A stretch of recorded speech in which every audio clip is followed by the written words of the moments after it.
Hey, greetings YouTube, Performance Reviews, where I give you the review from the technician's point of view. And today we have an Electrolux, or an AEG if you're in Europe. And this is a Harmony, and it's in the box. And if you're astute, you saw the thrift store sticker. So a friend of mine was in a thrift store and picked this up for me, and so gladly let me buy it from him so I could make this video for you. So we're going to do this unboxing. You can see it's just really cool that we have the original box here like 20 years later. Almost 20 years, maybe. We'll see. We got the model number and the serial number. Now this would have been the same sticker that should be on the bottom of the machine. Year, week.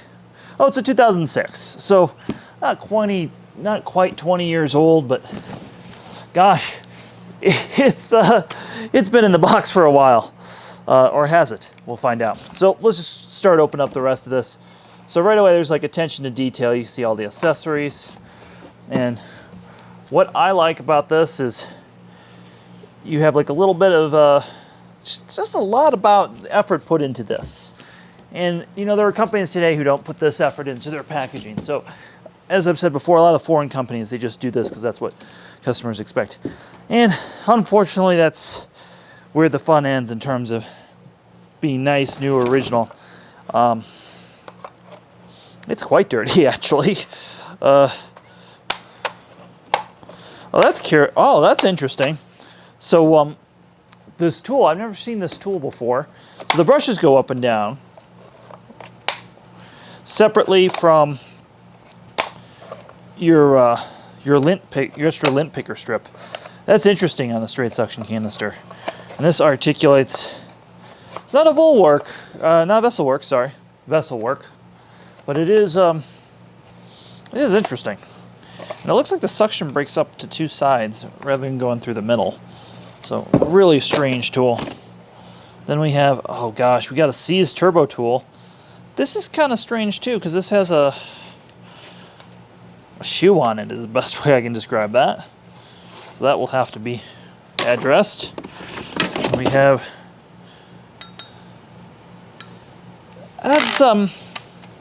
it's kind of heavy. It looks like aluminum, but it's actually, I think it's like a stainless steel if I had to guess looking at this on the end. Telescoping wand. And it's like 1.25 inches looking, but it's got a button lock, so it's its own thing. We have a telescoping crevice tool. I remember this because, oh, yes, this monstrosity. This is the monstrosity of the decade. So your tool holder with, you know, a upholstery dusting brush, but not the same one we know and love with Electrolux. So this monstrosity would go right there. And as you can see, it was off the vacuum because who the hell wants this while you're vacuuming? The rubber has not really degraded the way a lot of these usually degrade. So that's kind of nice. Let's pull it out of the box.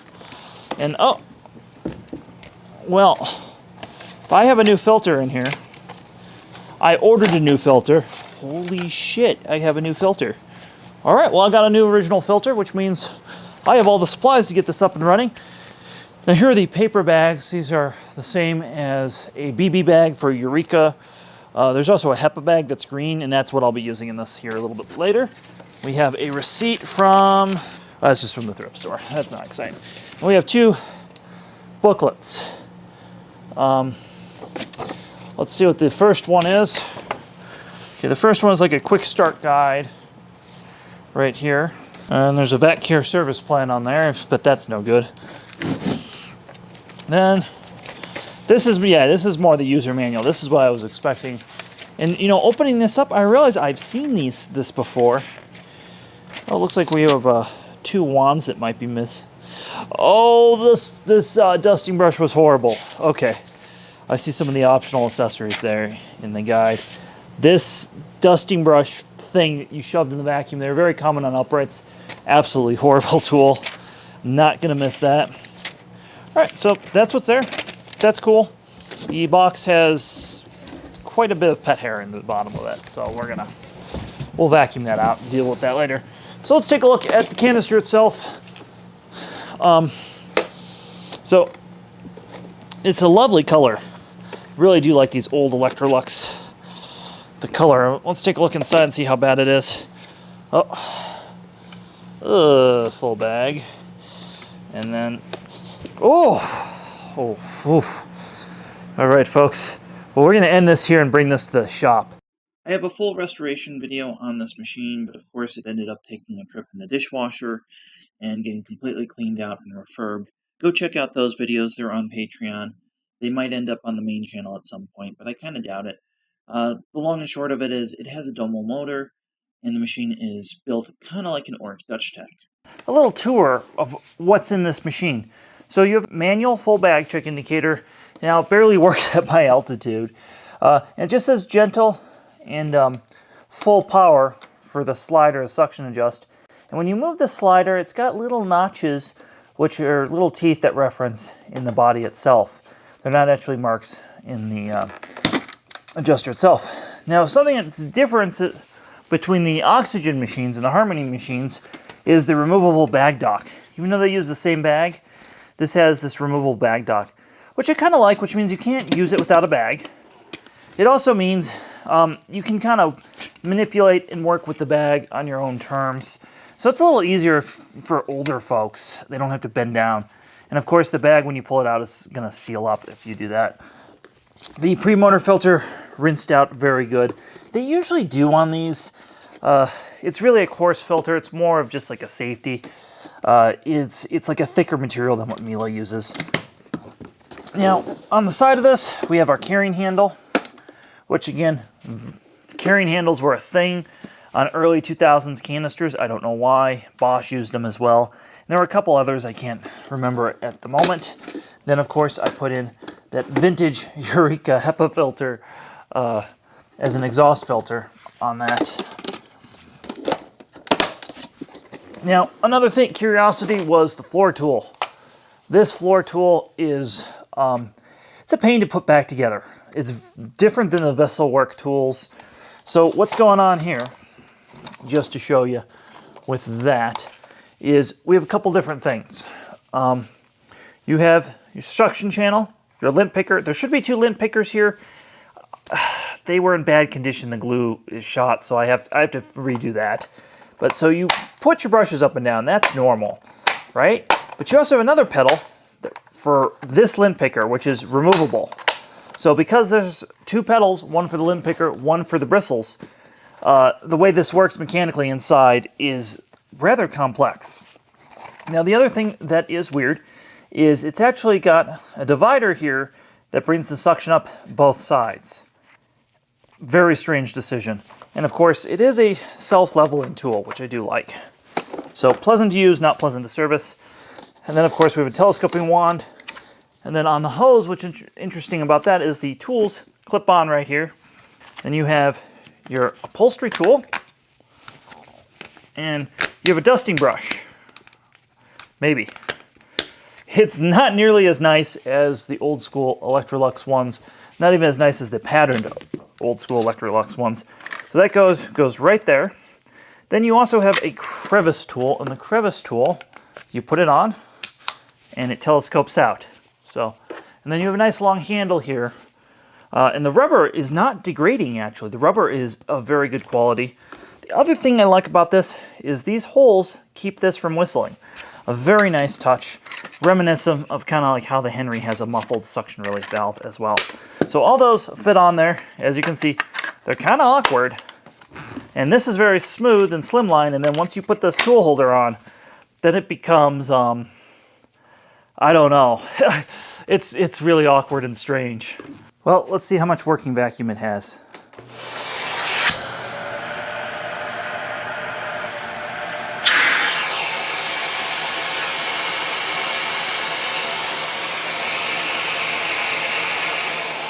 "50 inches of working vacuum is a large number, because even though these machines have great fit and finish, but most of the parts were known for being poor quality, it's got great numbers, which added to its usability and why a lot of people bought these and liked them.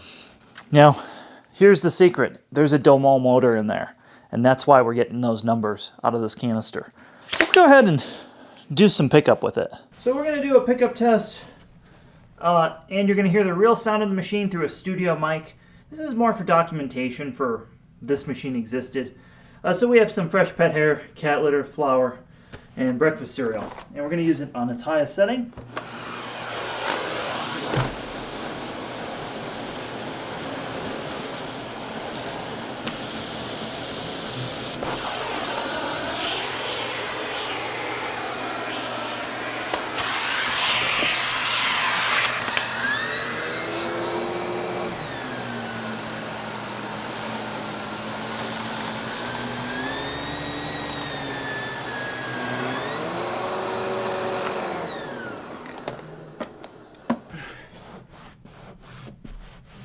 A little bit of cat litter over here. Then it's snow plowed. I don't know what that is. Oh yeah, there's plenty of pet hair. Let's see if I can pull it up. This nap, is not my usual test. But yeah, you can feel the pet hair that's there. I don't know if that'll come out on camera. So let's see. Oh yeah, flour. Little bit of cat litter. Now the pet hair is gone from the turbo brush. So the turbo brush did its job with that. The nozzle, even with the additional lint picker, didn't do great on the pet hair. So again, it's not really meant for cleaning wall-to-wall carpet. So let's give it a try on hard floor. All right, let's see how it does on hard floor, which was what it was really intended to do.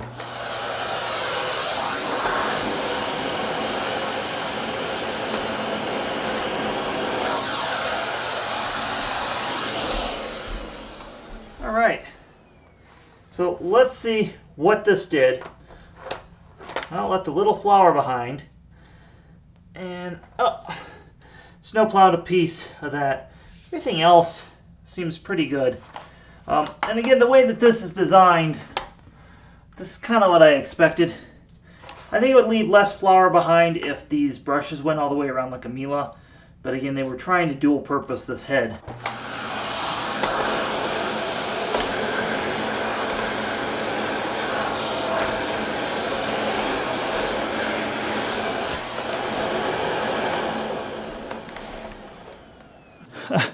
There goes the cat.